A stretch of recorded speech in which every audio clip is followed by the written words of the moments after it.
ایک اہم شرعی مسئلہ۔ اگر آپ خدمت خلق کر رہے ہیں تو سب سے پہلے یہ یاد رکھیں کہ آپ مسلمان ہیں اور ایمان جیسی قیمتی شے دنیا میں کوئی نہیں۔ اگر ایمان ہی جاتا رہا تو آپ کا یہ خدمت خلق کرنا، لوگوں کی فلاح و بہبود کے لیے کام کرنا آپ کو اللہ پاک کے عذاب سے نہیں بچا سکے گا۔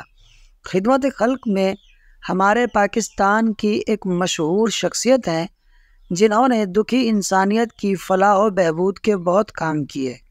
امید ہے آپ سمجھ گئے ہوں گے۔ کل میں ان کا بیان سن رہا تھا۔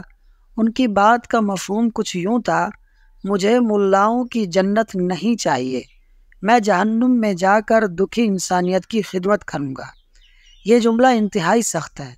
اگر اس جملے سے ان کی نیت جنت و دوزخ کی توہین کرنا ہے تو پھر سیدھا سیدھا ان پہ کفر کا حکم لگتا ہے، کیونکہ اسلامی عقائد کے مطابق جنت کی توہین کرنے والا اور دوزخ کے عذاب کی تحقیر کرنے والا دائرہ اسلام سے خارج ہے۔ ہمارے مسلمانوں میں دین سے اتنی دوری ہے کہ ان کا یہ جملہ ہزاروں لوگوں نے اپنے اسٹیٹس اور فیس بک وال پہ لگایا۔ افسوس، اگر آپ نے خدمت خلق کرنی ہے تو بے شک کریں، اس سے منع نہیں کیا گیا، لیکن پہلے کم از کم فرائض علوم تو سیکھ لیں تاکہ آپ کا ایمان بچا رہے۔ اللہ پاک ہمیں عمل کرنے والا بنائے، آمین۔